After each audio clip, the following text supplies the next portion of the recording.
সালামু আলাইকুম।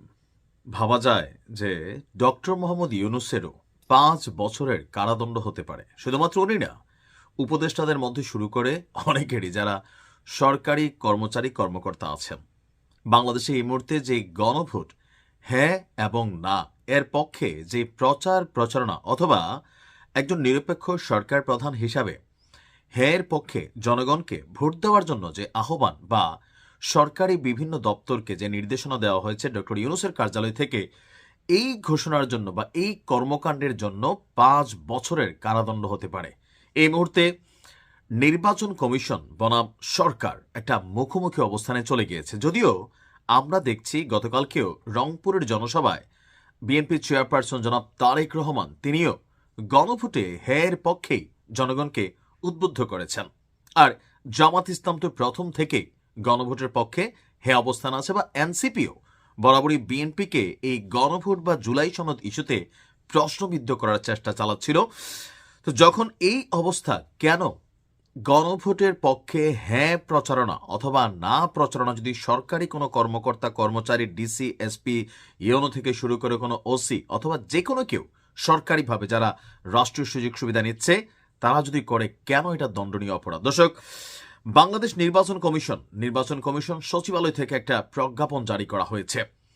আপনার বিষয় হচ্ছে 12ই ফেব্রুয়ারি 2026 তারিখে অনুষ্ঠেয় গণভোট অনুষ্ঠানের লক্ষ্যে গণভোটের পক্ষে হ্যাঁ অথবা না এর বিষয়ে প্রচারণা সংক্রান্ত উপযুক্ত বিষয়ে গণভোট অধ্যাদেশ 2025-এর ধারা 21 এবং গণপ্রতিনিধিত্ব আদেশ 1972-এর অনুচ্ছেদ 86-এর বিধানবলীর প্রতি দৃষ্টি আকর্ষণপূর্বক জানানো যাচ্ছে যে প্রজাতন্ত্রের কর্মে নিয়োজিত কোনো ব্যক্তি, অর্থাৎ প্রজাতন্ত্রের কর্মে ডক্টর ইউনূস প্রজাতন্ত্রেরই কর্মচারী, এই উপদেষ্টা পরিষদ প্রজাতন্ত্রেরই কর্মচারী, সরকারি অফিসাররা প্রজাতন্ত্রের কর্মচারী।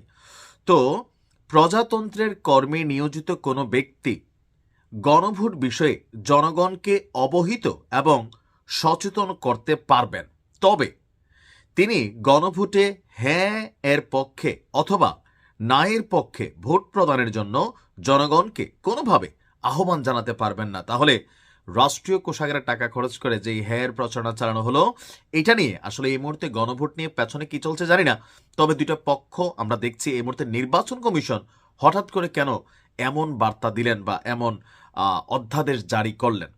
তো নির্বাচন কমিশন বলছে যে আপনি সচেতন করতে পারবেন, কিন্তু ভাই আপনি হ্যাঁ ভোট দেন, হ্যাঁ মানে আজাদি, না মানে গোলামি, এই ধরনের বক্তব্য যদি কোনো সরকারি অফিসার কর্মচারী কর্মকর্তা অথবা খোদ ডক্টর ইউনূস অথবা এই উপদেষ্টা পরিষদের যে কোনো কেউ দেয়, সেটা তারা পারবে না।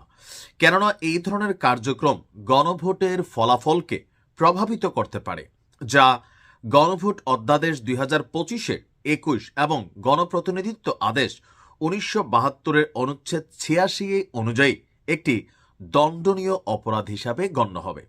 তার মানে 2025 সালে যে সংস্কার করা হয়েছে, সেই সংস্কারেও এই বিষয়টা আছে, আর 1972-এর যে অনুচ্ছেদ আছে সেইখানেও আছে।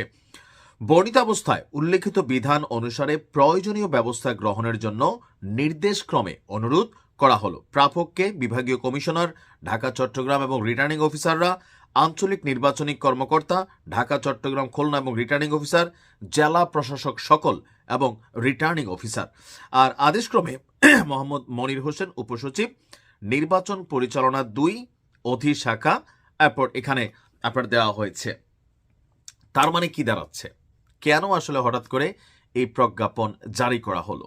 এ নিয়ে ভেতরে ভেতরে হয়তো অনেক গল্প আছে, তবে যেটা আজকে থেকে যে কোনো রিটার্নিং অফিসাররা হ্যাঁ ভাই হ্যাঁ ভোট দিতে হবে, যেহেতু এখানে নায়ের অপশন রাখা হয়েছে, তার মানে কি জনগণকে নিজেদের ভোট নিজেদের জন্য অপশন রাখা হয়েছে। এক হচ্ছে এখানে কোনো না অপশন ছিল না, সো সেই ক্ষেত্রে হ্যাঁই দিতে হবে বা হ্যাঁই দিত, যেহেতু হ্যাঁ এবং না আছে, নির্বাচন কমিশন যেটা এখানে বলতে চাচ্ছে, সো পাবলিককে সুযোগ দেন। হ্যাঁ দিলে কি ভালো হবে না হবে সেটা একরকম, কিন্তু হ্যাঁই দিতে হবে, হ্যাঁর পক্ষে প্রচারণা, এটা নির্বাচন কমিশনের কাছে কনফ্লিক্ট। কিন্তু কেন হঠাৎ করে নির্বাচন কমিশন এমন সিদ্ধান্ত নিল, পেছনে আসলে কি চলছে? আর এই আইন অনুযায়ী এই মুহূর্তে তত্ত্বাবধায়ক সরকার যারা আছেন নির্বাচন কমিশনের আন্ডারে চলে গেছেন, সকল সরকারি কর্মচারী কর্মকর্তারা ডক্টর ইউনূসের অধীনে কিন্তু এখন না, ওই যে ওই দিন আমরা কোন এলাকার একজন জেলা প্রশাসক তিনি বলছিলেন তিনি আসলে ডক্টর ইউনূসের কর্মচারী না, এই মুহূর্তে নির্বাচন কমিশনের আওতায় তারা আছেন, যার কারণে গণভোটের পক্ষে হ্যাঁ প্রচারণা তিনি চালাতে পারেন না। এটা আইনিভাবে ভেজাইল্লা, তার মানে এটাই। আর এখন থেকে যদি এটা কেউ করে তার জন্য 5 বছরের কারাদণ্ড হতে পারে। তো আজকে থেকে এই ধরনের প্রচারণা সরকারি প্রজাতন্ত্রের কর্মচারী কর্মকর্তারা দিতে পারবে না। এখন নির্বাচন কমিশন ভালো জানে হুট করে কেন এই প্রজ্ঞাপন জারি করা হলো, হয়তো এটা সময় বলে দিবে। ভালো থাকুন, আসসালামু আলাইকুম।